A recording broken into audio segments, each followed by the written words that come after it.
Yeah, yeah, yeah, yeah, yeah, hey. They say the moon landing was fake. JFK, man, they wanted him erased. Aliens in bunkers, government lies, chemtrails painting secrets in the skies. It's a co-host, dual voice, or the code, digging through the chaos down every dark road. New world order, we taking names. Bigfoot's real and he knows the game. Conspiracy chaos where the truth gets wild. From pyramids to lizard kings in exile. They hide it all, but we pull the thread. So buckle up tight, it's all in your head. Conspiracy chaos where the truth gets wild. From pyramids to lizard kings in exile. They hide it all, but we pull the thread. So buckle up tight, it's all in your head.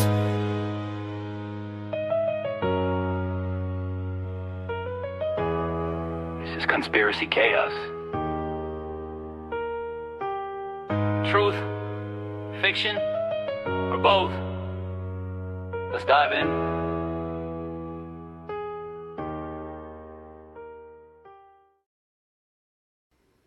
Let's go. We're back with another episode of Conspiracy Chaos. My name is RGB. Joining me as always, I got my guest here, starting off with Florida Mike. What's up, Mike? What up, big dog? How we doing today?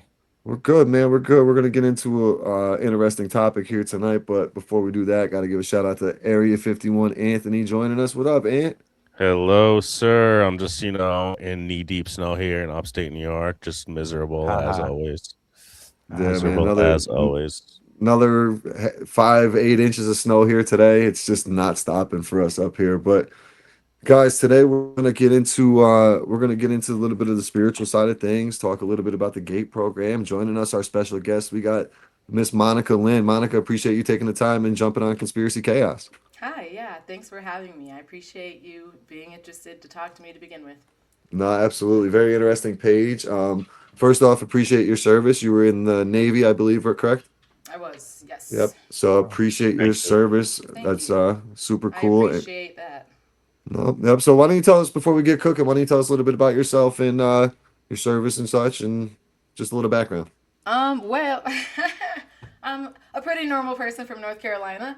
I grew up in Charlotte, North Carolina. I joined the Navy very early. As you know, I was in the GATE program, and so I kind of went through school really quickly. I graduated early. I started taking college credits. I realized I didn't want to end up stuck in Charlotte, North Carolina for my entire life. And the opportunity arose to be in the military, in which was they had already discovered me in this GATE program, and so there were like different opportunities available to me in the military than just like normal operations. I did end up in the military. I joined when I was 17. I was in for 9 years. I served, my first squadron was called HSC 84. That was a special operations combat search and rescue helicopter squadron, which is where I actually was placed based on the abilities that were discovered through the GATE program. And then my second squadron was called BR-59. That was a fixed wing passenger plane squadron. It's actually a Boeing 737. It's on lease from Boeing. It's just modified for the Navy. They have a big cargo door that goes on the side so that we can load stuff into. And that squadron was interesting in the fact that we got to travel a lot, but I was not, I wasn't about to stay and do that for however many more years. My options ended up becoming either I was going to go back into special operations and probably have been on my way over to the other side of the world at this moment, or I could get out. And so I decided to get out, and that was the hardest thing that I've ever done in my entire life. Oh my God, I almost died. I almost died several times. It was terrible. But you know, I lived. So Yeah. all's well that ends well. Here we are.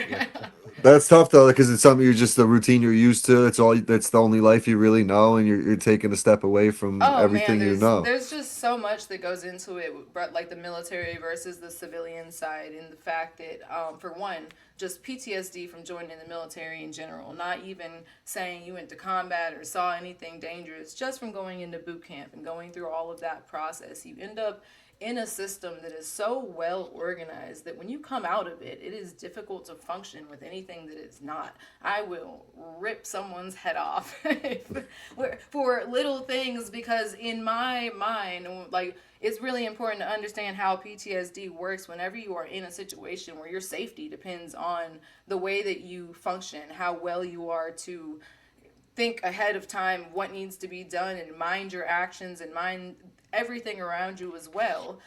When you are in a situation where suddenly that is too much, it's not necessary, it's over fun, your mind is still moving that way. So when somebody else does not do that, when somebody else does not adhere to that standard, it just it responds in fear that usually comes out as anger, which is why you see veterans walking around pissed at everything, which, trust me, I'm just I'm a rageful person. I'm just cute.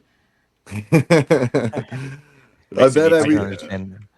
I bet it's super hard for you too to like just like wake up and like once you go to civilian life and you wake up in the morning, just like throw on some sweatpants and lounge on the couch. Like you couldn't do that like in the military. Like you At don't really, all.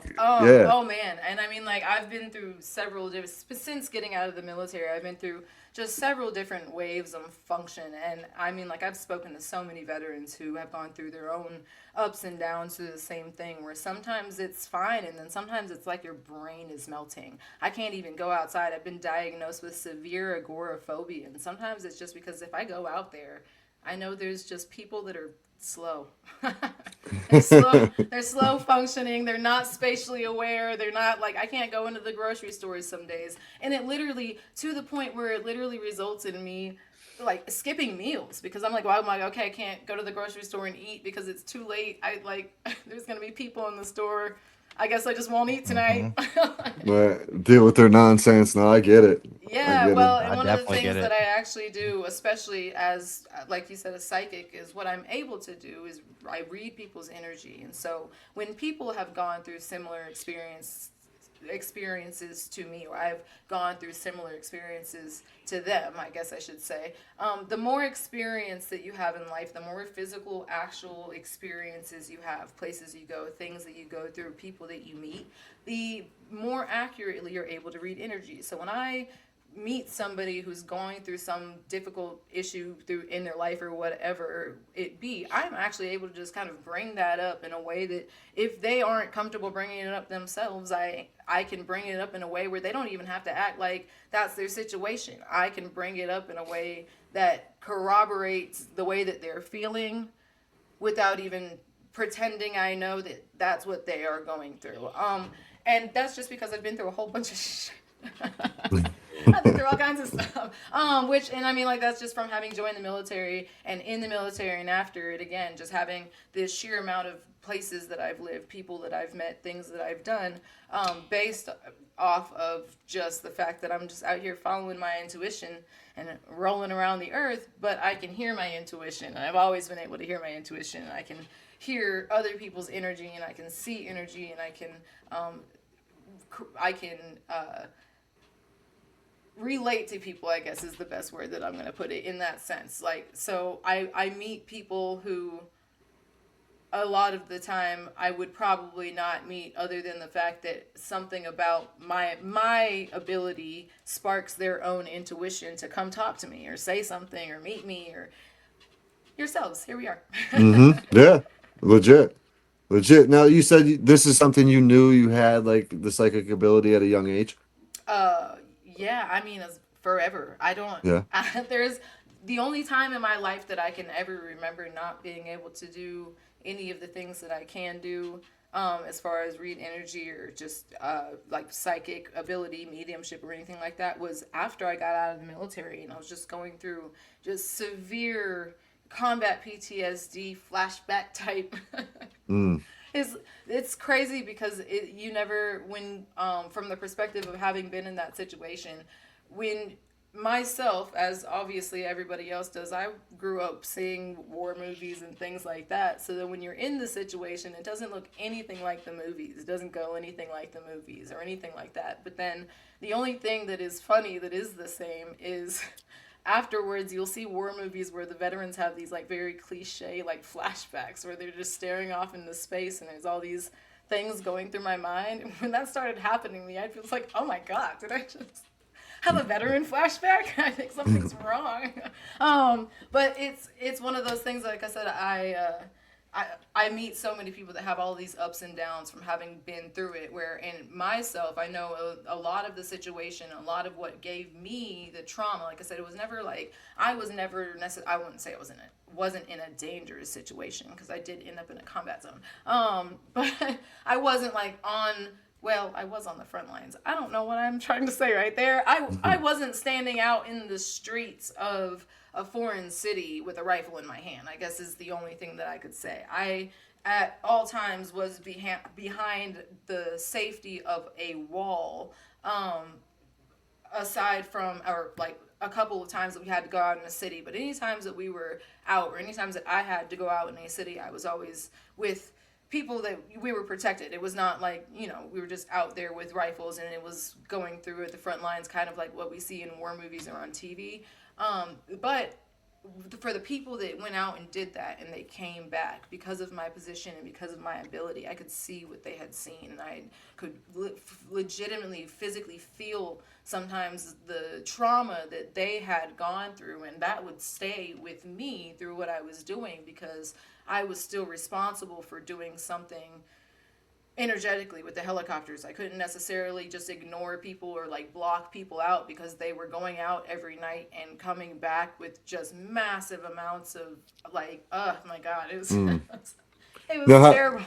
how did you deal with that though? Like, how did you deal with that and balance that energy out to be able to do your own job and still, bringing in the energy that you're feeling from all the other soldiers? That's a great question. I have I no try. I get one. I get one. I get one an episode. There it is. That's Used it it. early. Honestly, I'd say I deal with that the way that anybody deals with anything that's difficult. You just deal with it. I didn't. I mean, Push through. I cried a whole bunch. Yeah. You do it while you're crying. You do it while you're scared. You keep doing it, because what else? What other choice do you have? I mean, what am I supposed to do when I'm already out there? I do remember I obviously, like everybody else, have like very distinct, well, maybe not everybody, but very distinct moments that I remember. And I do remember the first day that I got out there. We got there at night. We land at night whenever we fly out to Iraq. So we come in, we do this combat landing. I remember landing, we got off the plane, it was completely dark. I was like, this is crazy. What am I doing out here? And we went to go eat. It was like middle of the night. We don't know what time it was. And the base had just been bombed. And I was just like, kind of like, well, that's strange. I don't really know what I'm doing out here. But they showed us where our rooms were. I woke up the next day. There was like a long walk to work, and I didn't know. No one had really explained what was going on. I just saw one of the people that worked with us. And so I'm like chasing her down the street so that I don't get left somewhere and murdered in the middle of the war over here. And we show up to the first base, or the camp that we were at, like in Iraq, and they told me, that's your helicopter, go out there, this is, go work. And I walked out there, and the first thing that happened is I'm climbing up there, and these alarms, the incoming mortar alarms, start going off. And it was the moment that I was just like, what am I doing here? Now, how old are you at this point? Nah, I was 19. I was Bro. like, literally, I was like, oh my Flying God, what am I attack doing here? helicopters for the military. So, yeah, I wasn't flying them. Absolutely not. Oh, okay. I was responsible for maintenance. So I had kind of like a double job here, right? I had maintenance, and then I had the security of the energetic integrity of the helicopters, which is what it would be explained as, right? Okay. Except for there's another whole layer to that, because nothing's ever explained on paper. These things aren't written. I'm sure they're written somewhere, but those files haven't been released yet. On the other hand, the specific skill that I'm capable of is called psychometry, and I am able to feel the energy of objects. So on a helicopter, I can do that with people's objects, and I can do that with I can teach people how to do it as well. It's fun. On a helicopter, we go through what I'm going to call a ritual. every single day on that helicopter, and there's different inspections. That's what the military would call it, right? But in sense, it is ritual in order to gain energetic knowledge or energetic, let's call it potential. So every single day, there's different inspections that need to be done. But before that helicopter flies, it needs to go through. There's a 24-hour inspection. There's a 72-hour inspection. The 72-hour inspection is a very thorough inspection. Is good for 72 hours unless it flies, and or a 24-hour inspection is what's called a daily inspection. It has to be redone every time it flies, and it's only good for 24 hours. It's less thorough. But in scope, what you're doing is you're going through every single piece of that helicopter by the book. You quite literally are not allowed to not open this book and read word for word every single time. And it even to the point where you have to check out the book on paper. There is an entire process for this thing every single time, which is why, like I said, it's a lot more of a ritual in sense of energy in that sense than it is a inspection.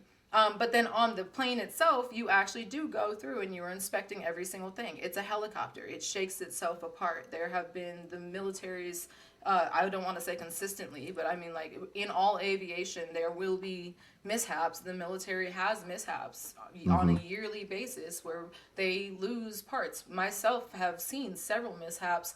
I've seen one of the ones that sticks in my mind more prominently than anything is they had one of the squadrons next to us have 53s. They're huge helicopters, the ones that you would see carrying like a house or something like that.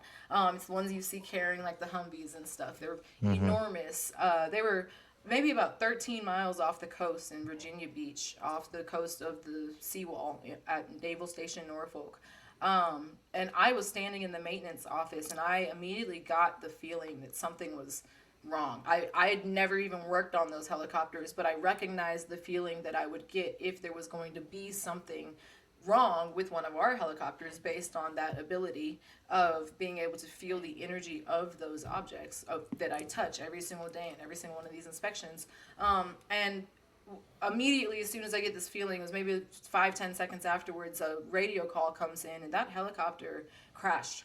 And one of the engines blew out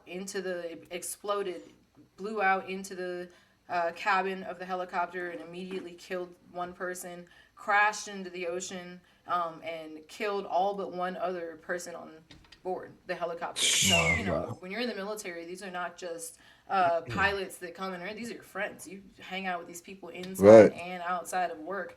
Family.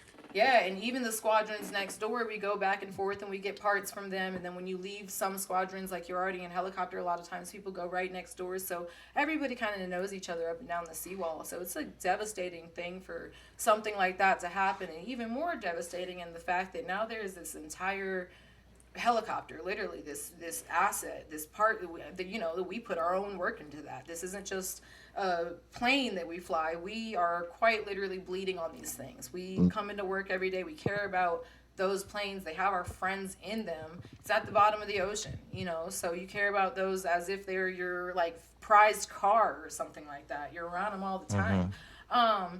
And there's people, the entire people are gone. The entire situation is devastating. But what ended up happening was that a 5/8 nut, it's the size of a pencil, came off of a fuel line, shook itself off, and it just hadn't been checked.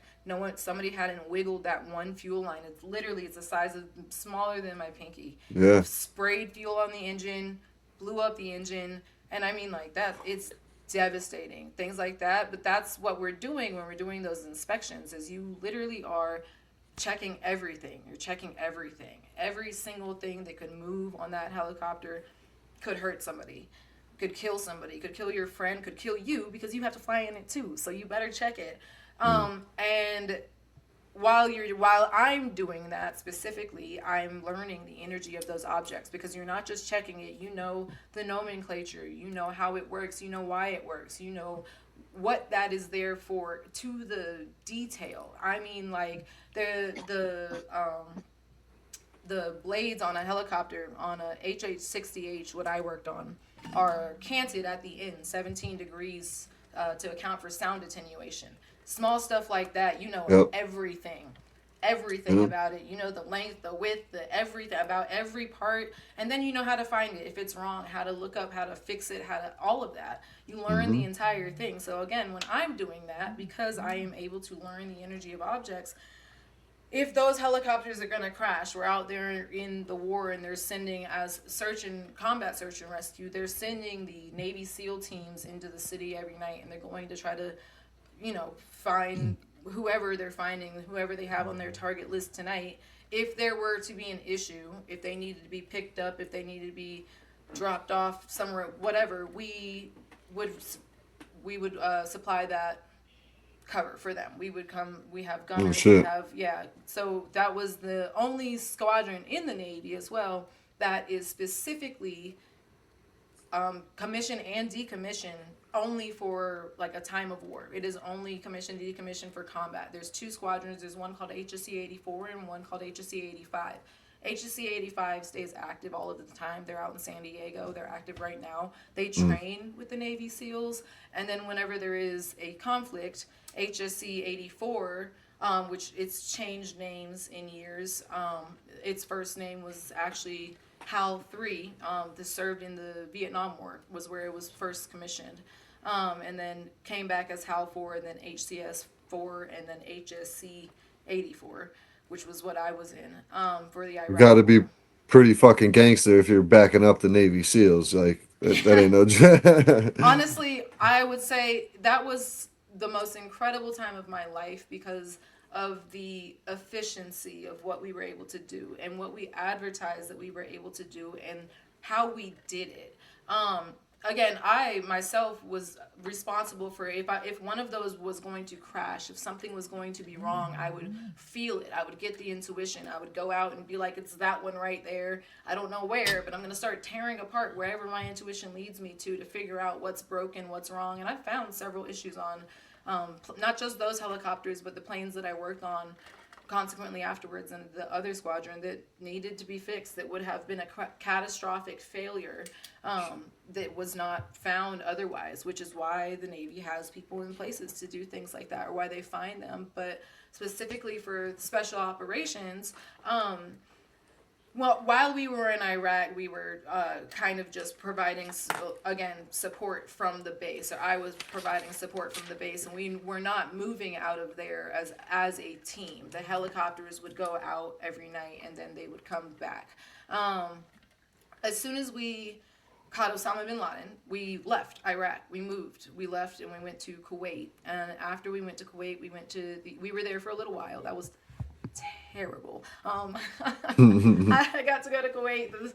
The sand in Kuwait is the most coarse thing. I got to experience a haboob with sand that just sandblasted the paint off of some cars that we had. Ugh. Crazy. I was like, this is a scary place to live. And it was hot. And things tried to kill us everywhere. It was crazy. And then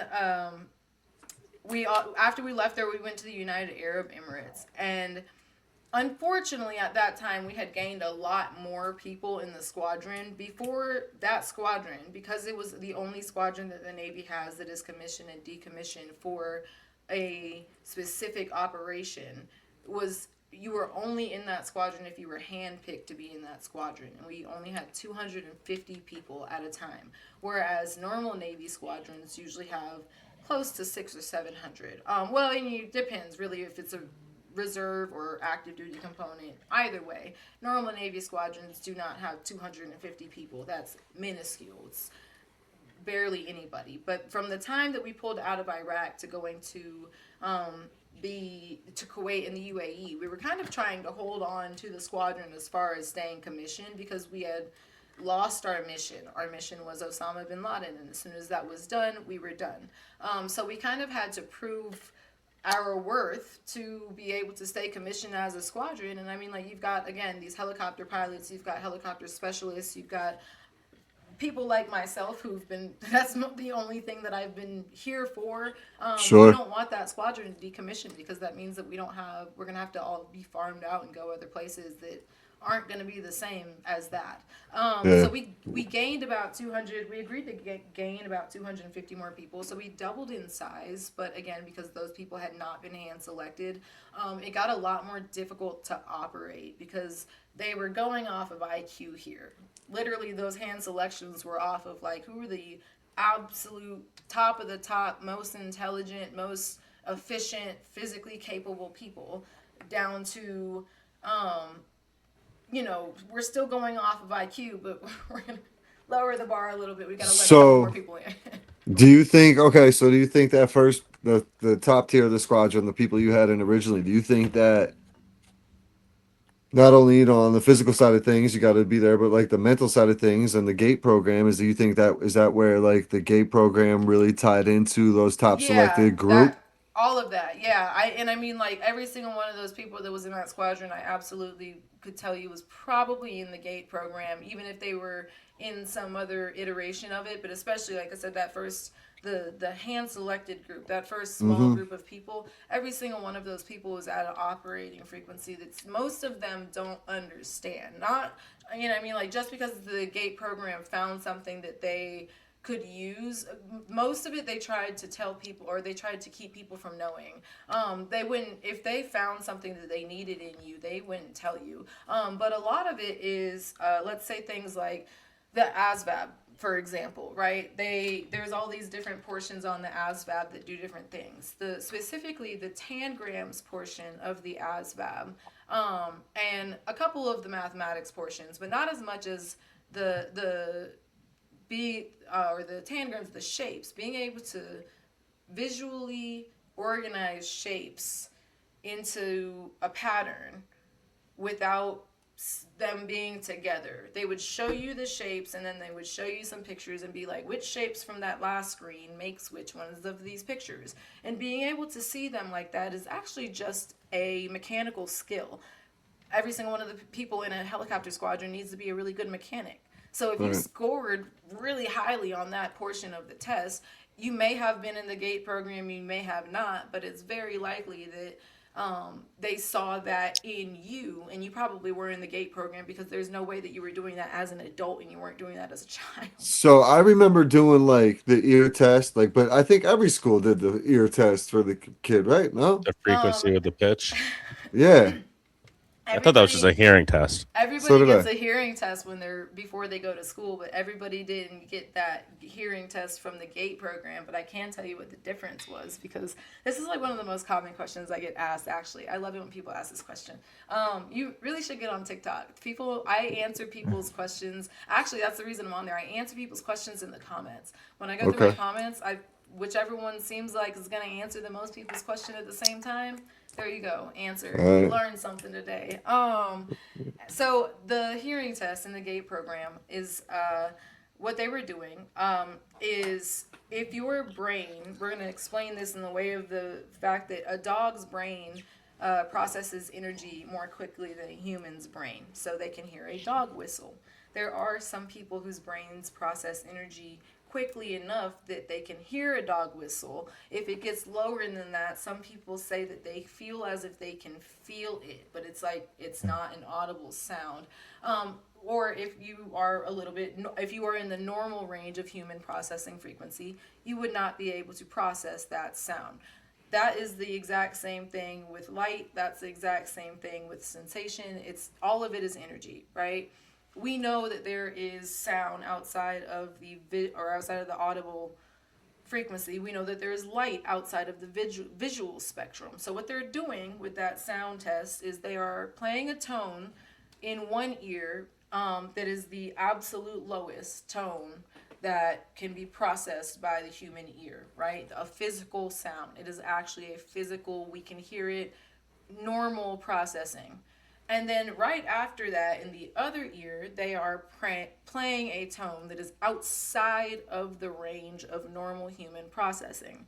So what they're doing, as you're over here clicking the button, is they're seeing how quickly your brain can reach equilibrium on processing physical Oh. sound and non-physical sound, if you can even hear it. Because most people, and a lot of people could hear it, it's just they would say, I think that I heard a sound, but I didn't know, so I didn't press it. That is what it sounds like. A thought. Yeah. It sounds I like remember it sounds like you saying heard that. a thought back here or something. And everyone says, they'll say, I think I heard a beep, but I couldn't tell. It sounds like a beep in a room in the back of your head. That's exactly the best explanation. If there was a room somewhere in your brain, in the back of your head, it sounds like a beat that came from there, and you'd be like, "What?"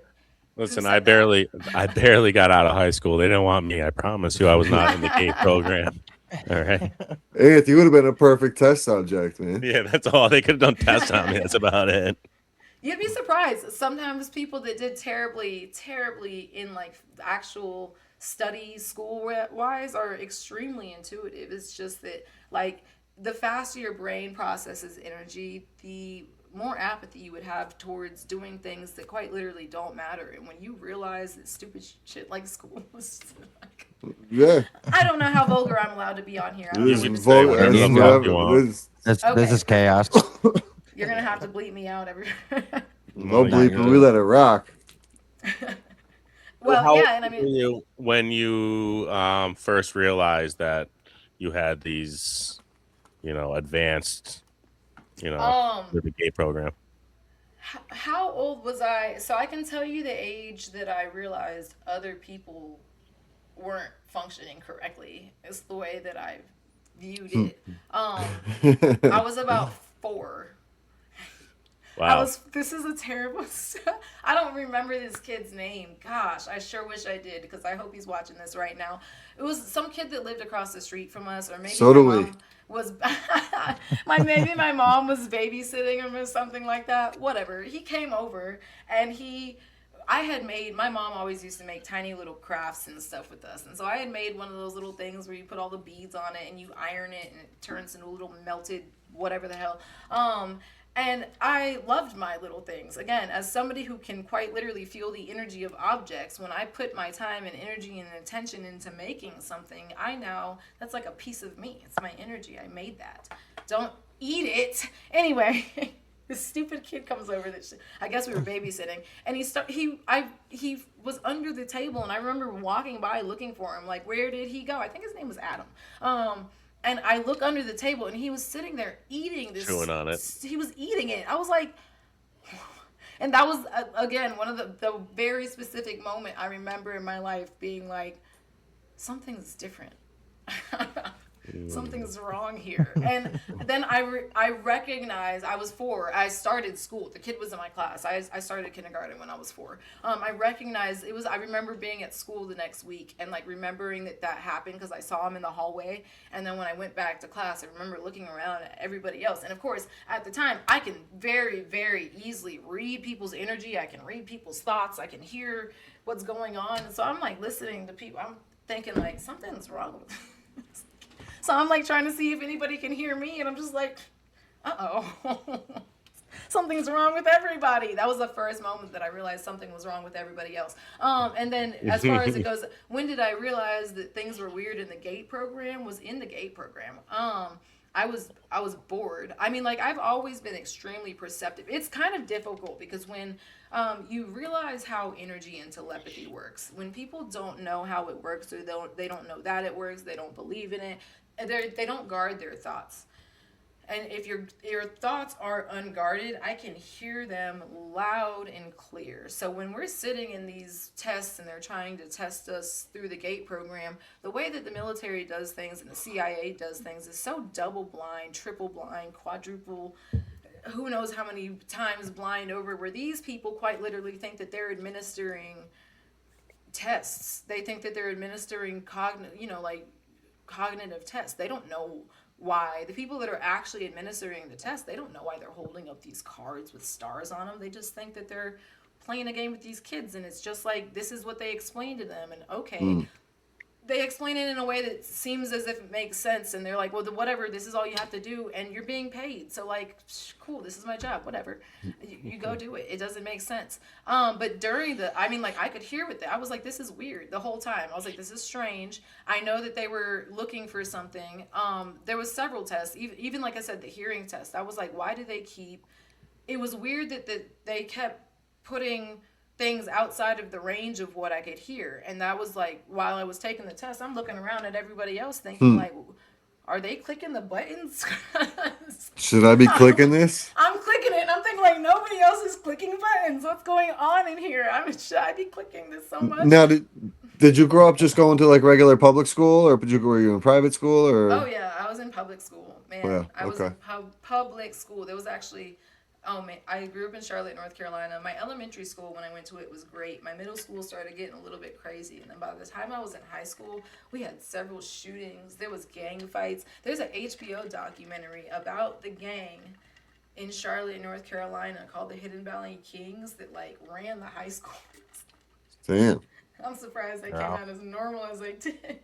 I didn't like those people. You should write a book. You got a book out? You should have a book out. No, because I'm busy. I'm doing other things. People keep telling me that, but I have like 9,000 other things going on. I need to start my YouTube channel, but I don't have anybody to. I don't have an Area 51 ant to do my editing and my visuals.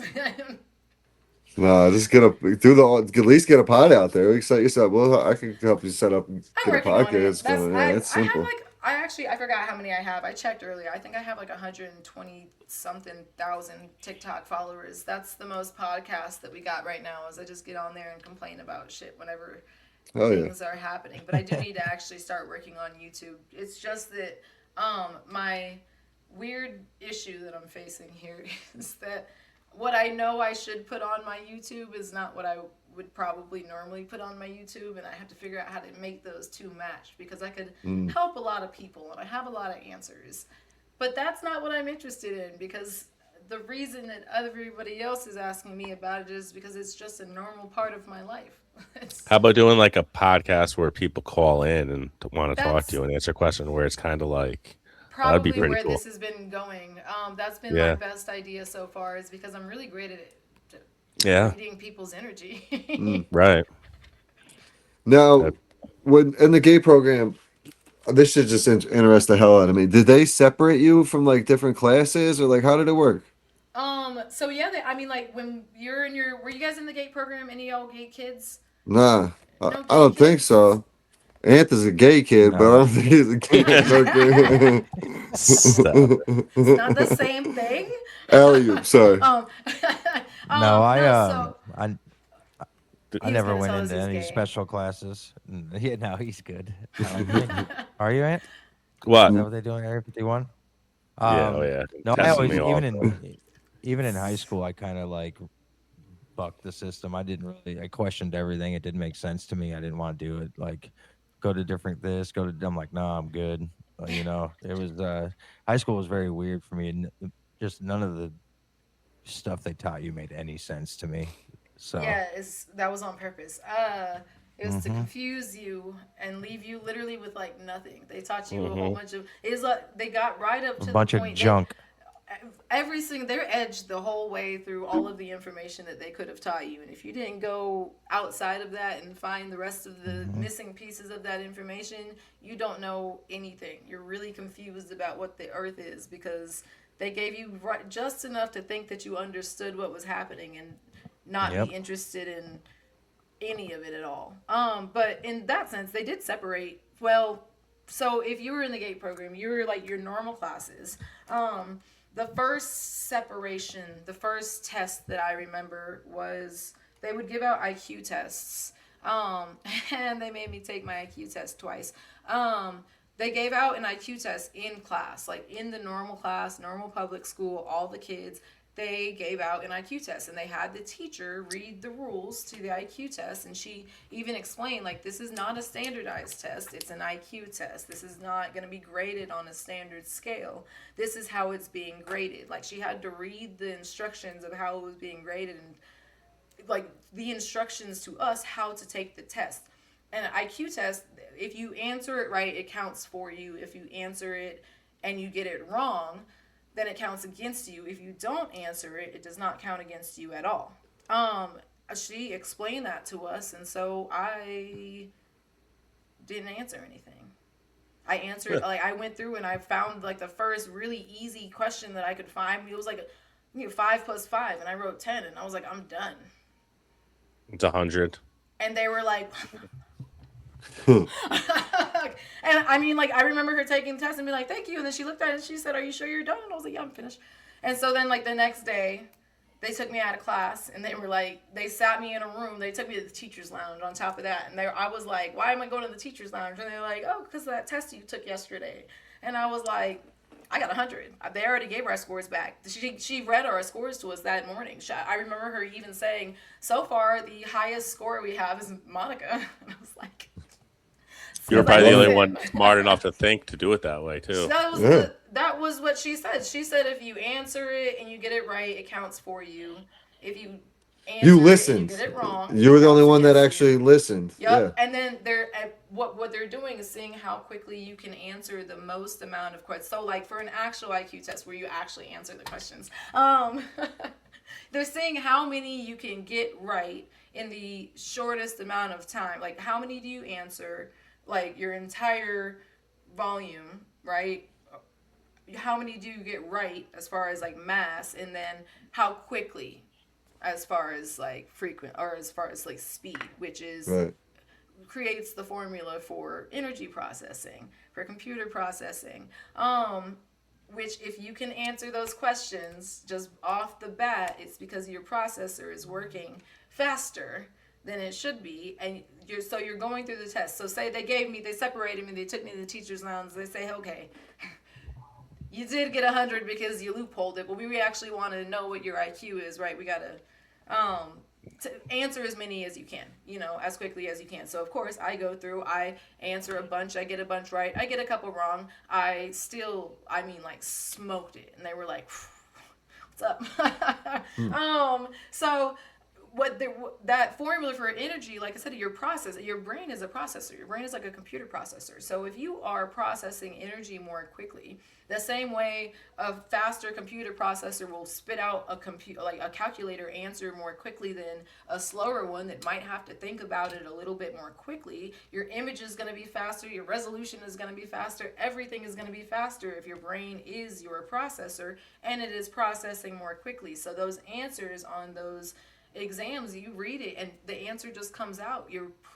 It's precognition. You literally can sense the energy of what it's going to be, and pattern recognition just based on saying, okay, I've seen numbers before, I've seen these patterns before. When they're giving you several different tests as far as reading and writing and math, and if you're reading and there's a whole bunch of numbers in there, what they're trying to see is, can your brain compute numbers at the same time as you're reading? Yeah. Or do you have to read and write down the numbers and go back and check and everything like that? Because if they give you 20 reading comprehension like math questions and you just slam through them and you get every single one of them right, then like, okay, cool. Right. Cool, they can read and do math at the exact same time. It's just looking for a processing frequency. Where that starts raising is, again, if you can intuit information that you shouldn't know, That's right? purpose. They're holding up these cards and they say, can you see what's on the back of the card, or can you see what's on my side of the card? If you can feel that's a star, if you can feel it's a square, if you feel the confidence in your answer versus the lack of confidence in another answer, when you test them, when you weigh the options in your mind, there's a specific feeling. And that was what I would always follow. I'd say, okay, there's a feeling that I know is a yes, and there's a feeling that I know is a no. And I always feel it like right here in my chest, right? And so it's almost like a pull to the left. If it's a yes, I'm like, okay, I feel this pull to the left. And if it's not, then I feel this like energetic pull to the right. Which, if I say, okay, you're holding cards, there's only 4 options in these cards, it quickly runs through which one of these it is. If I more prominently feel star, if I feel star on this side and everything else seems like it's sitting over here, and I say star and it's right, they're like, how is she doing this? And I'm just paying attention to the energy in my own body. You're holding it up in front of me. What do you mean? It's in the room. I always think of Ghostbusters when people talk about the gates, when they hold up the cards. Remember Bill Murray, and it was like one of the very beginning scenes. Yeah. He's doing the telepathy shit. And I mean, like that that transfers to, like I said, as it gets to, that was in the GATE program. So I know a lot of people, and of course I speak to a lot of people. You can sign up to talk to me. I do 1 hour appointments, and then I am going to start doing 30-minute appointments because not everybody needs an hour to talk to me. But I talk to a lot of people who are just wanting to ask questions about their own experience in the GATE program, and they've gone through all of these different things that I either remember, or some people, like, people remember different parts of the program, right? And a lot of people will say that they either failed out of it purposely and they kind of really don't know why, but they kind of just like they knew. To me, it seems like a lot of people felt the malice in the situation, right? The fact that they were literally trying to trick us into figuring out what was going on without telling us. Especially children. Children can feel bad, guys. When people are bad, Yeah. children feel that. They feel it immensely and immediately, and that would lead their intuition to tell them, like, don't answer it right. You know what it is, but don't say what it is. Don't press the button. Don't continue. I talk to so many people who say they know they purposely failed out of the GATE program and they don't really know why. And myself, I remember I asked my mom. I was like, why did I end up getting out of the GATE program?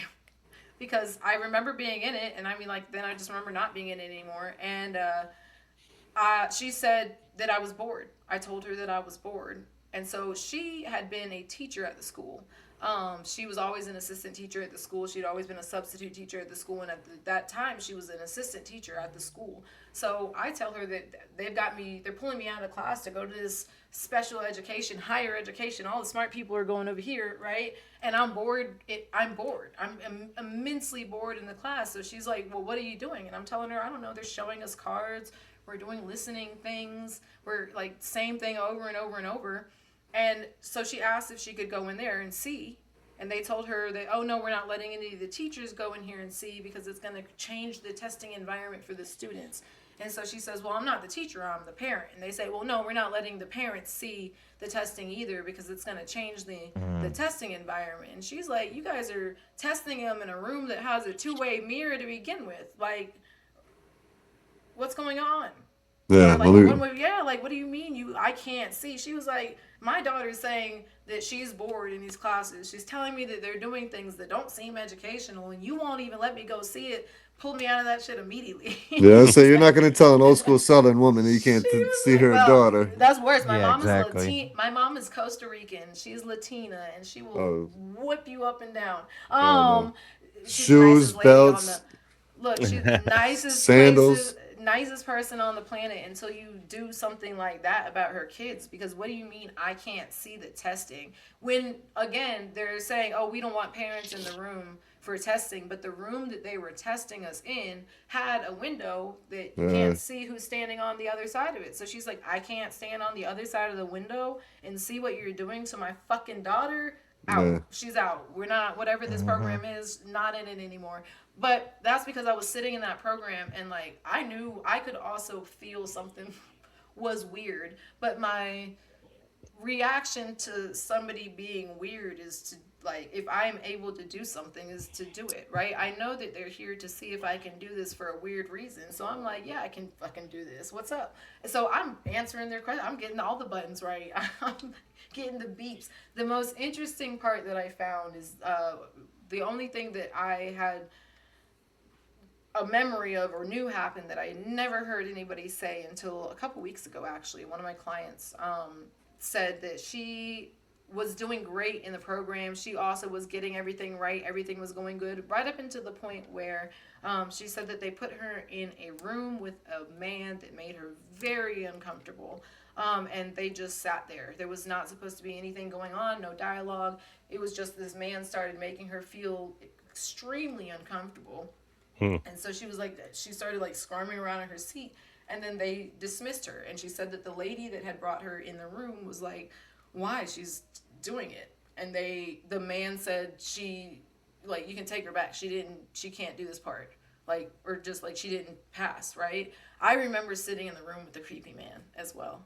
I literally remember sitting in the room with the man who, the only thing that I could say is for the entire rest of my life, the only place that I felt that energy or recognized it was in like pedophilia and pedophiles, literally. I remember sitting in the room with this man, and it was like something was just icky about him. Something was wrong. Something was off. Which, and I mean, like, something's off about a lot of people, but something was Amen. off in a way that was very, very intentionally, like, they were sitting me in this room because something was extra off about him. It was, I could feel that it was specifically to make me uncomfortable. I don't know, well, and I do know what it is. It's just energy. I would say, I don't know if anybody else feels that. I always have this, like, energy.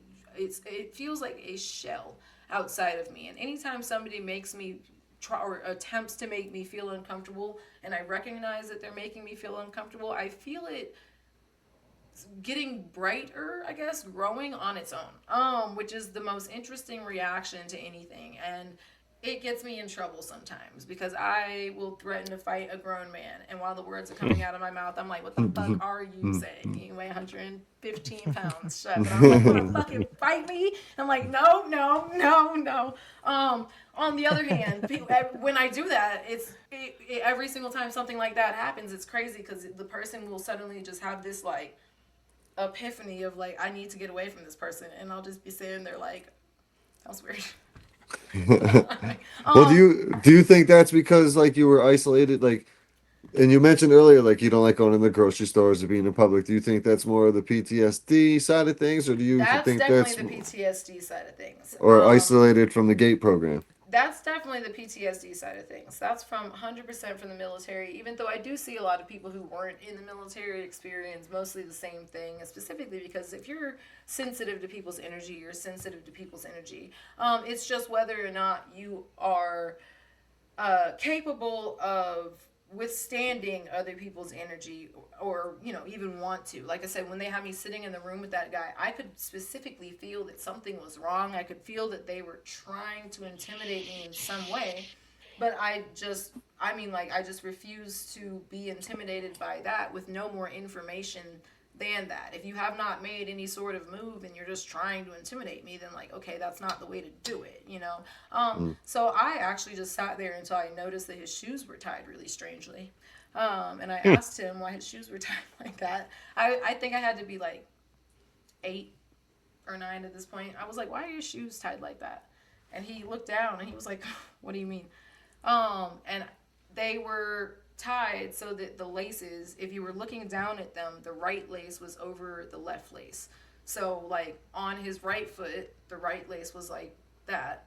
And then on his left foot, it was the same. But in my mind, it should have been the opposite because it was not the same foot. And so I was like, I told him that. I was like, why are your shoes tied like that? So he said, what do you mean? And I said, they're tied like that on that side, and they should be tied the other way on the other side because it's not the same foot. And he looked at his shoes and went, you're right, and just laughed. And then he looked at the lady and nodded, and she took me back to class. And then that was that later that day that I told my mom that I was bored because that was weird. I was like, I don't like this anymore. This is boring.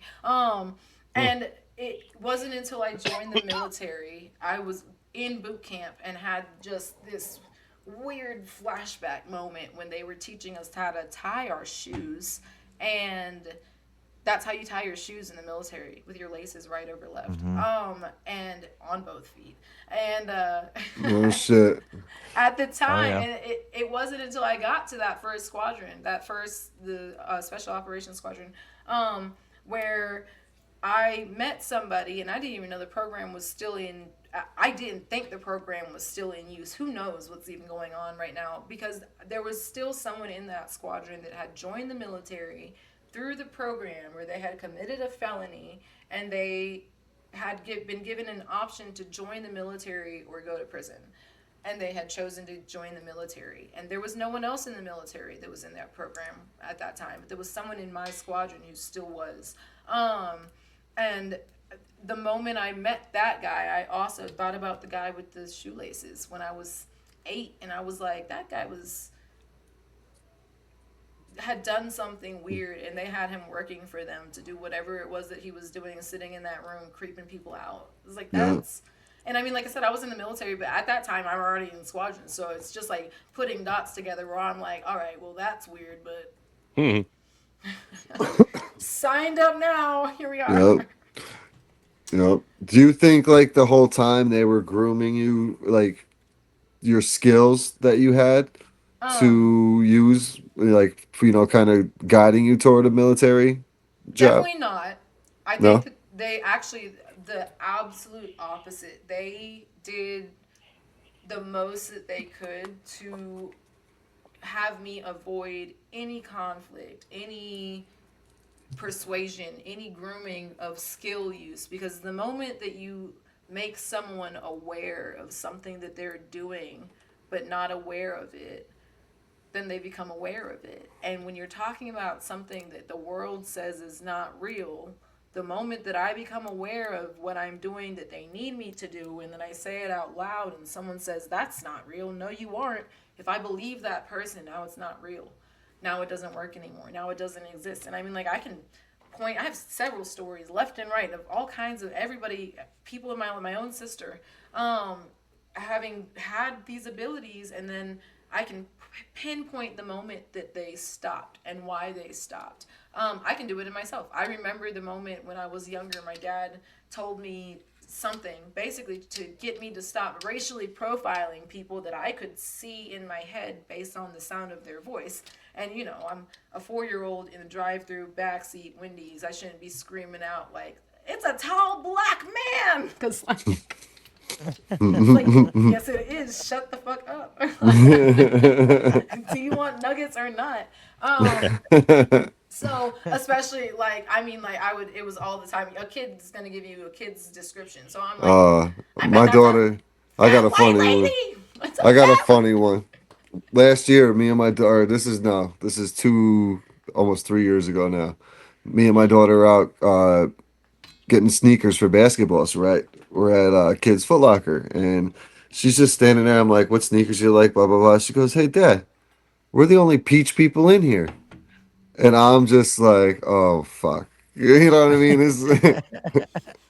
And she's this cute little blonde thing sitting there, and like everybody laughed, thank God. And I'm like, yeah, we'll talk about that after. But like, it's something you don't teach. You kind of just let it go with the flow. But I was fucking crying when she That's so said, funny. "Dad, we're the only peach people in here." It was one of the funniest things Man, ever. basketball is going to be an interesting sport, kid. Oh yeah, sure thing, sure You're thing. going to be the only peach person. Yep, most of the time, kiddo. Most of That's the so time. funny. That's It was hilarious. funny though. Yeah, well, and I mean, like I said, I was doing that right up until my dad was like, you don't know what the person looks like whenever, you just hear their voice. So like, Hmm. he's just trying to protect me from life, obviously, before someone jumps through that window and beats his ass. Yeah. And I mean, that's at 4 years old. Who knows how old I was? That's my dad, so he's my hero. Of course, everything that he says is correct. He knows That's right. everything. So that's right. I must not know who's at the window. And then I remember the next time we went to the drive-thru, I heard the person's voice, and I was like, "Wait a minute, I can't see that. That's weird." And it wasn't for years until that started working again. I was in the military. I'm pretty sure. Hmm. Maybe I was out of the military. Whatever. It started working again. I can do it again. But it never came back the way that it used to when I was little. I mean, like now it's just a very faint image of like what the person might look like. I can see sometimes like, Right. oh, okay, this might be like a like middle-aged white woman or something like that, And then when Right. we'll get on like an appointment with person, I will be like, oh, perfect, that's the exact person that I thought that was. But it's not detailed like it used to be. I used to be able to see like if they were wearing glasses, what their hair looked like, detail. To which again, you don't want your 4-year-old screaming that shit at the drive-through. They're like, Yeah. Right.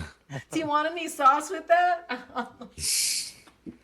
she's fat and he big, daddy. Like, Yeah, right. Right. That's what happened.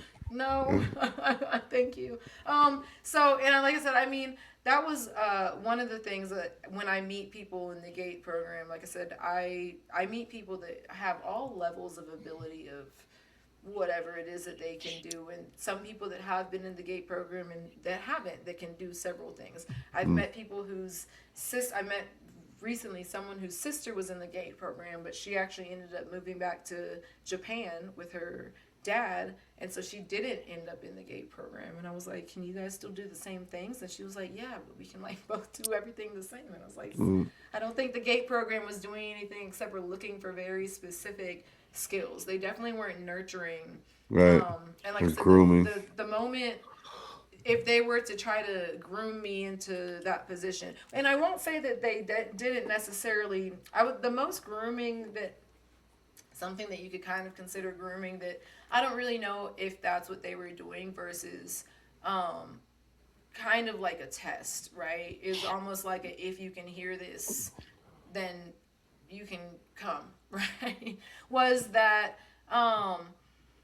they started, so when I was 14, I got originally what I thought was just like very strong urges to want to join the Navy. And I was like, I want to join the Navy. Both my parents were in the Navy. So, I mean, like, to me, it made sense. I was like, but like, I wanted to do that. And I didn't understand why I wanted to do that. But I kind of like felt like the thoughts would come out of nowhere. I'd be like, out of nowhere. I'd just be like, man, I really want to join it. But I was 14 and I'm like over here taking college classes. I can't even go watch a rated R movie with my fucking friends. So like, of course I wanted to join the Navy. I wanted to leave. Well, do something. Yeah. Yeah, I was so bored. And so it wasn't until I was like 16. It happened for a couple years, but it was somewhere around like 15, 16. I remember like it was just every once in a while it would feel like that. And I talked to the recruiters and stuff like that. But then I was coming up on my 16th birthday, and I remember feeling that again. We were out eating. We would always like my boyfriend had like a little group of friends that I would hang out with, and we would go eat sushi. So we're at sushi one time, and I just like had the thought again, and I was like, I really want to join the Navy. And one of the girls that was part of his little friend group got irritated at it. And a lot of times I noticed, and I mean, like, I've always been able to hear people's thoughts, intuitions, energy, emotion. But one of the things that happens a lot to a lot of people is if something is wrong, like if you pay attention to the energy around you, right? If something is wrong, if something is weird, somebody will get irritated at it, especially somebody that likes you, somebody that is your friend. And normally you'll be like, okay, I don't know why you're irritated at something that's a great idea, but it's always because there's something there that you're not seeing. It's literally they're picking up on something. And again, in a world where we've been told that none of this is real, they don't know what they're picking up on. They don't know why they're irritated. But when you realize somebody is intuitive, whoever your most intuitive friend is, that's the person that you always gotta pay attention to, because when they think something's wrong, something's wrong. So I said it, and she didn't know probably that she was as intuitive as she is. I recognized that she always just seemed to know things ahead of time, and she always seemed to, I saw that she was. And it wasn't like I was like, hey, you've got the best intuition. I just noticed that she could also do that very strongly. And so when I said, I kind of want to join the Navy, she was like, you keep saying that. Nobody cares. I was like... why do I keep saying that? It's like, wait a minute, because that's like my beacon of if something's wrong. And so when she got mad at it, I was like, wait a minute, why would you get mad at that? Because it doesn't make sense for her to be mad at that. Because like, yeah, I do keep saying that, and it's not that like, yeah, nobody cares, but like, that's exactly why you shouldn't be so upset about it. Like, and so it made sense to me that something was wrong. So then I just kind of like paid attention. And the next time that I like had that thought, I heard it, I realized it was the immediate next time, which it was like months, few and far between, right? The immediate next time I had that thought, like that I wanted to join the Navy, I was like, that wasn't my fucking thought. What was that? I was like, I heard it. That came from somewhere else. That was not me. So I started paying attention to it. I literally started like trying to communicate with whatever this energy was that I kept hearing these thoughts. And so they stopped sending that specific thought. They stopped sending that energy. They stopped sending like the urge to go check out joining the Navy. And they kind of actually like communicated back, and it came more to a point where like the communication back was like, there are places that you can use this ability, right? Because I was so frustrated living where I was living. I was so frustrated. was probably the most frustrated child on earth. Just bored. Yeah, I mean, like, just in Bored. a space of people that not only bored, but just like when people don't have common sense. And it's not just like people my age, it was like when I was 6 and the adults around me don't have things that to me make sense as common sense. I was angry. Like, what do you mean you're telling me I'm wrong about something that I know? You know what I mean? I was like, I would, especially having to go through the school system. Like, I remember in ninth grade, which I think I started ninth grade when I was, oh God, I had to be 12 or something. I'm at 13, 12, 13 or whatever, because I was always like in advanced classes. So maybe 12, 13, whatever, first couple of months of school.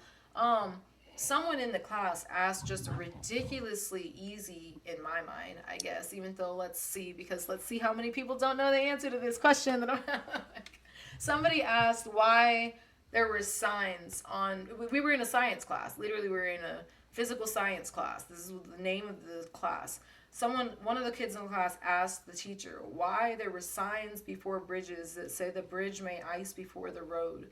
And she was like, I don't really know why the bridge would ice before the road. And I was like, Because the ground is yeah. not on the ground. The ground is warmer I was or so colder or mad. So whatever. I explained that like the earth is warm.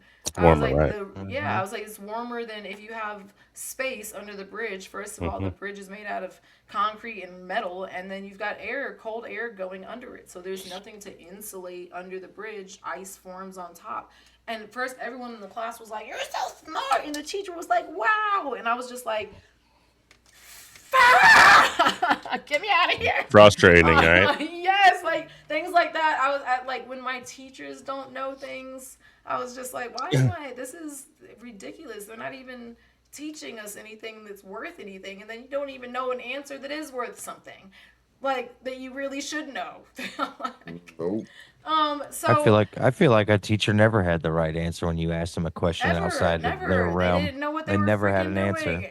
Now I can't blame them because I see the Whatever. education system as an adult, and I'm like, oof.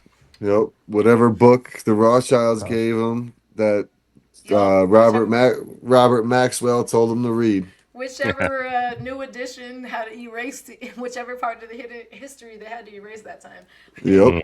Exactly. When No people got doubt. mad about stuff, they would like they'd come out with a new edition and they would re-add like the updated portions about stuff. So like, instead of just Christopher Columbus sailing over here on his own and the Indians feeding him, it was like, oh yeah, they got into a couple fights. Like, Yep. New book. the new edition says that they argued about the food. There was an argument at dinner about politics. About Right. something. About something. Yeah. Definitely. Well, Monica, this was a lot of fun. This episode was definitely a lot of fun. Took a deep dive into the GATE program.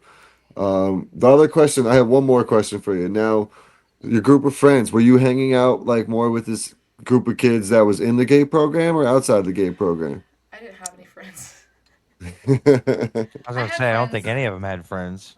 Oh my God. I had friends here and there. I had friends through circumstance, right? I had friends through, we were in the same class, we lived close to each other, we were in the same school, whatever. But not necessarily because they were in the GATE program. The couple of people that I did hang out with were, for the most part, probably in the GATE program because I just, as a rule, am irritated as hell by people who don't keep up. It's the most frustrating thing on the planet to me, which is crazy because I'm great at it and I love to talk to people and I'll do it all of the time. I love doing it for my clients and every single person I meet, you guys, everybody, I can explain anything, anyway. I can dumb it down so that quantum physics makes sense to a 3-year-old, I promise you. But you can't be my friend. We can be acquaintances. If you need me, if you need me to do that, we can't be friends. We can know each other because if I'm over here explaining something on a daily basis or telling you something or giving you one of my little epiphanies and I have to keep going back to explain what I'm talking about, then like now I'm just exhausted. I Right. don't have time for that. It's really important to watch the company you keep. I tell every single one of my clients Very true. so specifically that your entirety of your life, everything that you want to do is a frequency, right? And everything being energy, if you think of yourself as like a little atom or something like that with a score going over your head, your score can only get so high if the people around you have a lower score than you, because energy is always going to reach an equilibrium.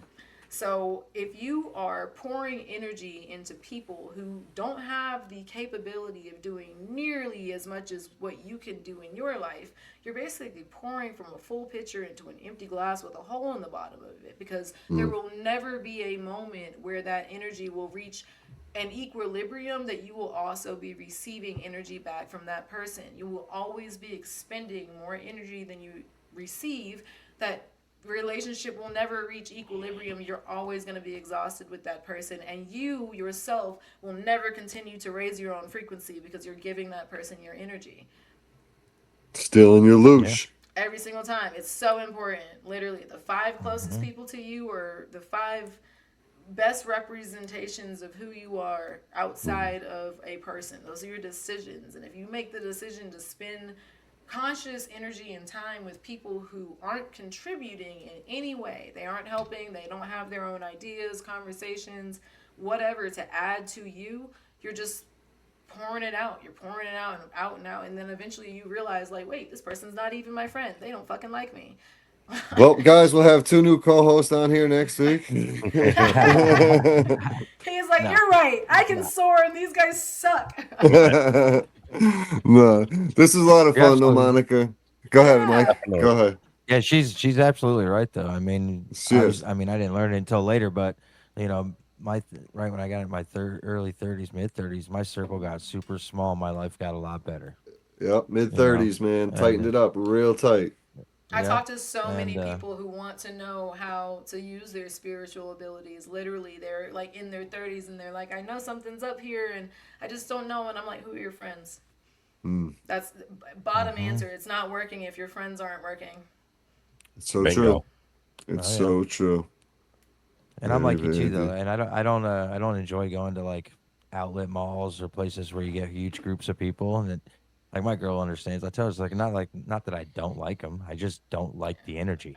Yeah, I don't like it. Like it's especially really, nowadays. the issue is your spiritual abilities, your ability to manifest in your life, your ability to just be happy really depends on whether or not your energetic system is flowing the way it's supposed to. And that depends on the ability to be your most authentic self. If you look on my TikTok, my little screen name on there says your new best friend. And I explain to every single one of my clients that the reason I put that on there is because the strongest your spiritual abilities, your ability to read energy and manipulate it will ever be is with your absolute closest friends. And you can feel it. You guys feel like you're telepathic. You feel like you know what the other person's thinking. It's not a question that you can read that person's mind when it's your best friend, when it's your partner, when it's somebody that you've spent your energy on and they have also spent their energy on you, and that relationship has reached an equilibrium. But when you get in the company of somebody who you know you cannot be your authentic self with,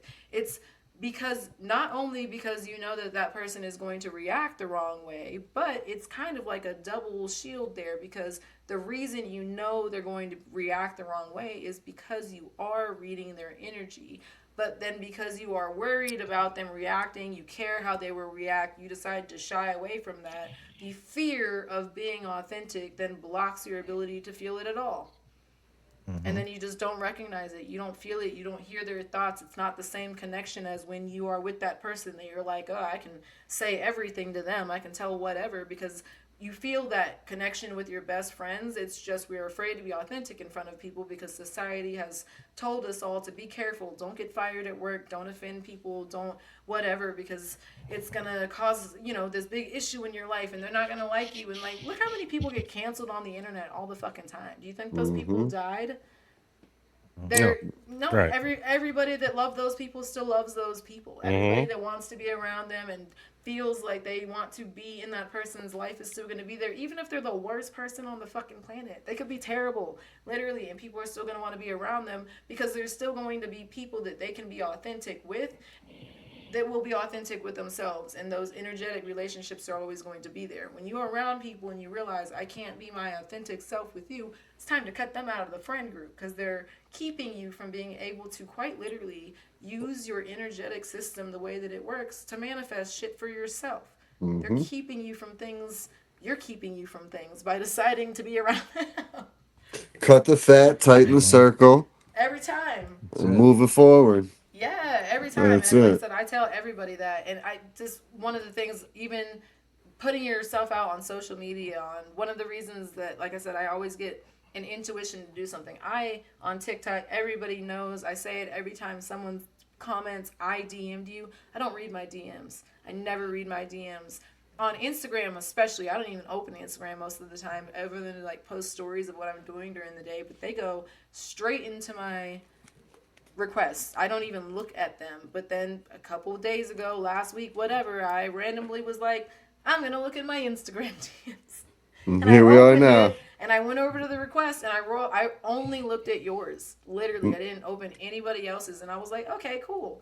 No shit. And That's dope. and then I didn't look at Let's any go. of the other one.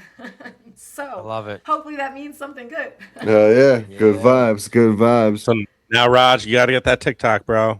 I'll Gotta set get it that up. TikTok. Fucking Yeah, I'll show 'em how to Christ, use it. It's so I'll easy. show 'em You how to can use it. literally get on there, and you don't have to even you can put anything on there. That's the thing. And one of the things I tell about people getting TikTok, one of the reasons it's so important is that factor of authenticity. One of the reasons I decided to jump on this podcast, and probably even had the intuition to jump on you on Instagram and look at your message to begin with, is because the authenticity of trying to begin. I mean, like, if you look at someone's page and they have 100 followers or whatever, and it seems like, okay, this isn't fucking working, you know, everybody is looking at your page and being like, I'm not gonna follow that, based on the same way that you look at other people's pages with 100 followers and you say, I'm not gonna follow that. But it trickles in slowly, very slowly but surely. People start following that, and then as you're putting information out there, what you're doing is you're creating energetic potential. Literally, you are creating opportunities. If I put 800 videos on the internet one day, I have created so much more energetic potential than somebody who's not put any up there to do anything, right? And then what that energetic potential turns into is kinetic energy, because energy has to find a place to go. If you put that energetic potential out there, you cut off all of the people that are siphoning your energy away from you. That energy has to go somewhere. So it's only going to go to the people who need to receive it. It's only going to go to your opportunities for yourself. It's going to go wherever you set your intention for it to go, as long as it's not leaking out the sides from people who don't deserve it and who aren't putting something back into it, and like are just along for the ride to hope that you can take them there wherever you get, instead of saying, hey, I have a part of my idea and I can help you. Right. So Gotta- you put it on you get TikTok. into- Yeah. yeah. What you're doing is you're putting it in front of 8 billion people. Whether or not all 8 billion people see that doesn't matter. You still had the authenticity to let all 8 billion people see it.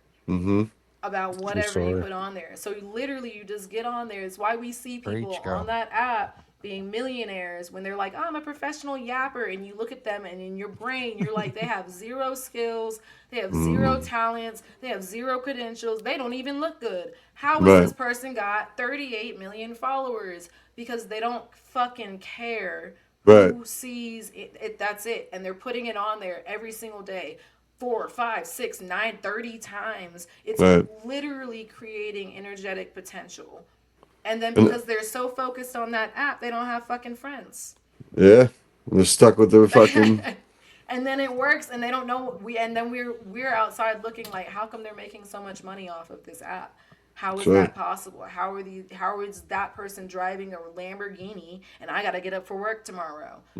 Because you don't blab on TikTok. Literally. That's it. Because you keep telling yourself, Yo, you gotta Mike, work start tomorrow. fucking blabbing on Mike, start Come on, fucking bro. blabbing on TikTok. Get for us bro. rich. Literally. Come on, And I mean, Mike. like, no, you're just I got getting my on there telling TikTok your up to story. 1100 right now. Look, you're Yeah, just I telling, got mine you're to just, 18. You're just on there 18 telling your hours. story. 18 people. Yeah. For real, for real. I think I'll it's follow I'll follow your Yeah, TikToks. I got almost 1100. I just 18 people, she goes. You I got think 19 so. You got 19 now, buddy. Hell yeah. We rolling. See? Progress. progress. Uh, And, this was so super fun, though, Monica. We really appreciate it. We'd love to get you back on down the road just to chop it up. Why don't you let the listeners one more time? Let them know where they can find you. Absolutely. You can find me my Instagram and my TikTok and my YouTube are all it's.monicalynn. My website is itsmonicalynn.com and you can sign up to talk to me there if you actually want to talk to me. I gotta do some work on my website because I don't have an Area 51 ant for my website either. hey. Yeah, pull that up quick, Ant. Pull up that page quick. I got you on the What, our follow on page? TikTok. Just follow me. Her Yep. page, yeah. Her page. Yeah, give a look at Her the page Instagram quick. page? Yeah, we'll just pull that up quick, and I think Got you. So you can go. I think you can click her link, and That's it brings you right to yeah, her page. you can click the link on my bio from both of Got it. my from Yeah.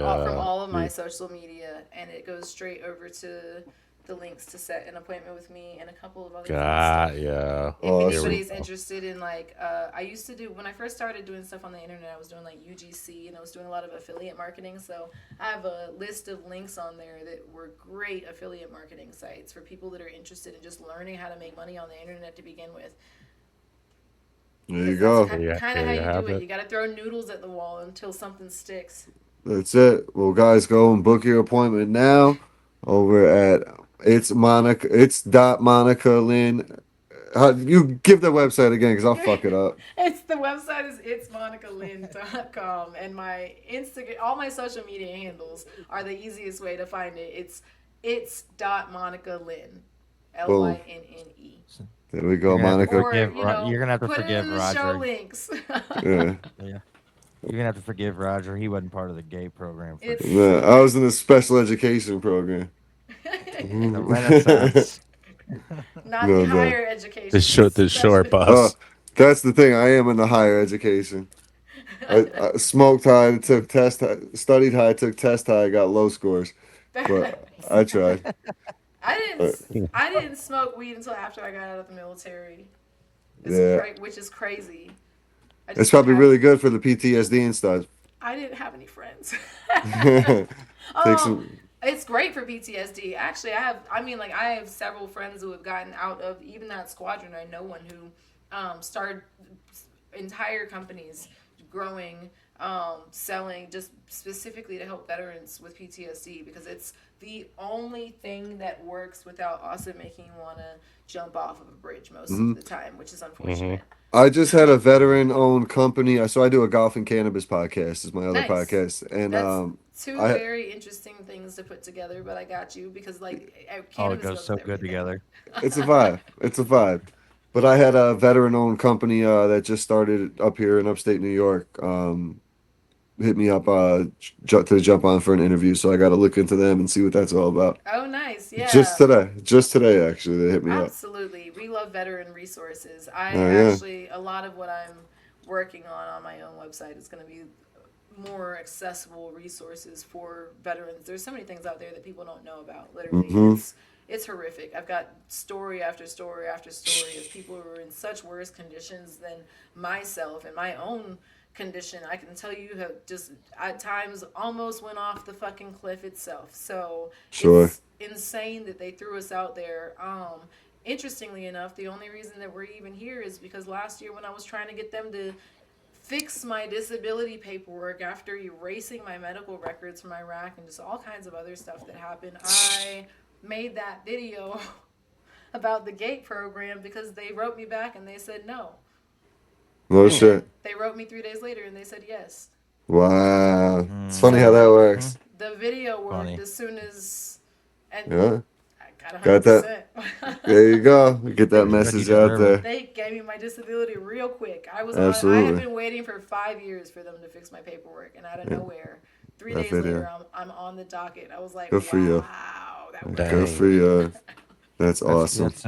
That's insane too, because they probably do that to everybody. Because my brother Everybody. currently is in my Absolutely. brother's current 18 years Navy.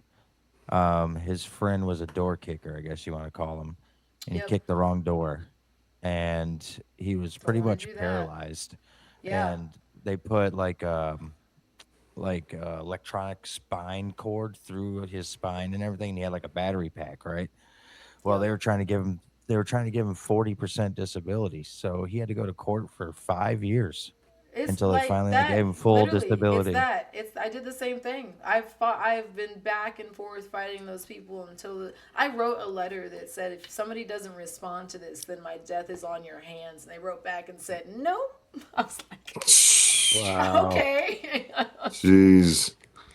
Yeah, It's the fucking vet crazy. system It's worse gotta than that. be fixed. The first time that I ever realized like I needed help, I was so depressed. I was like laying in bed. I was just like, I need to go get medicine or something, right? I drove myself. I was in Fort Worth, Texas, in my house. Drove myself down to the Dallas VA, and when I got there, there's a train station right in front of it. It drops people off right there at the VA, and there was a man and his Vietnam veteran who had thrown himself out of his wheelchair on the train tracks in front of the VA, and I was sitting, and there was two cops trying to get him up, and I was just sitting there looking at him like, damn, I thought my day was bad. I guess not. Fuck, maybe I should just go home. Shit. Like, oh Could always my be God. worse, right? It In could always be front of the worse. building, what's going on in there? Jesus. You know how pissed off? I mean, like, you see people that go into the VAs and they blow their heads off. You know how pissed off you have to be to do that? Yeah. It's really sad. Families Pretty in there with their upset. kids. That you have to be angry. That's feral rage. Yeah. I get it because same. Mhm. I've considered it myself. I'm like, you know what I could do? Fuck, it's crazy, Take but that's everyone down with the me. that's Yeah, they the don't take fucking care of us stress either. of I it. saw it a lot when They I was in don't. Chicago. Yeah. When I was in Yeah. Chicago, I saw a lot of it. It's horrific. It's crazy. And like I said, they'll throw you out unless you do something. Like I said, they told me no, and I was like, you know what? I have one card left. It worked. It worked. The You card pulled it. stands, and I opened Pandora's box, quite literally. Hell yeah. Well, good for you. You Do whatever definitely you gotta do to earned get what it. you deserve. You earned Absolutely. it. You earned it for sure, Monica. Once Thank again, we you. appreciate your time so much and your service. So we were looking forward to having you back on down the road here for sure. Definitely. I'm excited about it. Absolutely. This episode will be out let's see, next Tuesday. So start the week off with this one. So Monica, we appreciate you, and we're gonna take a quick break and recap the episode. Okay. Awesome. Woo! That was a fun one, boys. That was a fun one. We had a good laugh post episode as well. She goes deep in all topics. Super cool vibe. What you guys think? Yeah. Love getting your No, guys' opinion. Anthony, you were a little quiet this episode, bud. No personal story until post episode. I always get yelled at when I start talking. You always yell at me. Well, thank God you didn't have your fucking cat conversation during the episode. You're just talking about cats. Guys talking about fucking cats for 10 minutes. I'm trying to close out the show. Always fun. Always fun here on Conspiracy Cast. Mike, what you think though, Mike, of the Gates program? I thought it's interesting. The way, I mean, she said it wasn't really like grooming, but you know, it almost felt like it was, you know, because they get trained, they program them in there. I just thought of too. I should have asked her because she mentioned both of her parents were in the Navy, and she had the mindset of, you know, Navy. Like, I'm going to be in the Navy. I'm going to go to the Navy. I wonder if that was also why she was selected for the Gates program, is because both of her parents were Navy. I don't know what they did. We should have asked what they did in the Navy, if they were Navy intelligence or something to that extent. If that had a factor into it, I didn't think to ask that question. True, especially if it was high. They do higher do that ranks. testing. They do that. I like, obviously you don't think about it when you're a kid and in school, but when you're out of it, you know, it's like, wow, it's like it was around the school all the time. I mean, you always had people ask questions, and at first it didn't mean nothing, but then when you look back at it, you're like, why did he ask that question? You know, like, why did you do those tests? Anth, know who she looks like a little bit? Is Hightown, Jackie from Hightown. Yeah, she does a little bit. Oh yeah, a little Dawson. bit. When she has her hair straight, she does. No doubt. Yeah, she was cool. I'm looking at. I'm trying to think about who she looks. She reminded me of somebody. I think that's more who it is. Dawson from Chicago Fire. For anybody watching Chicago Fire, Yeah. but yeah, fun episode. This is gonna drop. This is a Tuesday episode, so we're gonna be following this up if everything goes according to plan with the White Rabbit podcast. My man Catalyst Jones gonna be jumping on. Gonna take a deep dive. He was recently a guest on Sam Tripoli's Tinfoil Hat. Congratulations to him for that. It's something he's been Yeah, that's awesome. working years to get to. Also hit a big stride in his sobriety as well. So he's making some waves, man. So we're gonna have him come on. He also he co-hosts a podcast with Anthony Graffio that I jumped on a few weeks ago. Yeah, Should not. I'm gonna fuck with him though. I'm gonna say, yo, Raj, how was the Freemason meeting last night? Yeah, how was the lodge? How was the lodge last night? Was everything go as planned? Yeah, No. lodge is great. Yeah, we should. He was. I told you. No, but fuck. Yeah, I was on a podcast. I was on his podcast a couple weeks ago. It was me, him, and Anthony Graffio host a podcast together with fuck, I'm blanking on his name right now, but they had on a whistleblower from a Pfizer whistleblower. I'm sitting there like this, like what the fuck do I say? They got a Pfizer whistleblower. I have no right, do not belong here right now. Like this guy's, let him go. Like I'm just gonna sit there and ask a question here and there, but it was fun. It was a good conversation. Like trying to get him on Jason Leslie. Gonna try to get him on here in the next couple of weeks as well. Nice. Very nice. Love it. User. Working, boys. I'm working behind the scenes. You already know it. Yeah. I'm excited Cooking, for White baby. Rabbit. White Rabbit's gonna be fun. We got a couple lined up going into. We're pretty much booked up through mid-March. We're gonna have you know what we should do?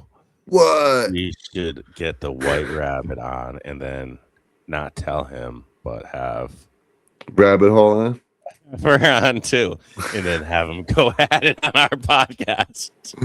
Starting to start podcast beats. I'm not getting involved in that fucking shit. You asshole. No, know who I'm excited to have on? I don't know if you guys. I've been to Aruba a couple times. I don't have her name off the top of my Good head for because I you. don't have the schedule. And we're gonna have someone to come up and talk about the giants that lived on the Aruba island and around it, which is a very small island, but I can see like it kind of gets into like I always bust chops, but like the Moana movie, like the Tafiti effect where the fucking island wakes up and shit. Mhm. Sleeping giants. Some of these islands are just sleeping giants, man. Imagine I that. gotta go. I just got yelled at. It's being too loud, bro. It's 11:30. The kids are fucking sleeping. Appreciate everybody tuning in here to Conspiracy Chaos. We'll catch you on Trying to Thursday. rage bait. Yeah, that's what he's doing too. Good We'll night. catch everybody on Thursday with Catalyst Jones from the Rabbit Hole podcast. Wow. The White Yeah. Rabbit. See, yeah, you got me all fucked up. My man Catalyst Jones will be on here on Thursday. Ant, you're gonna have to edit that.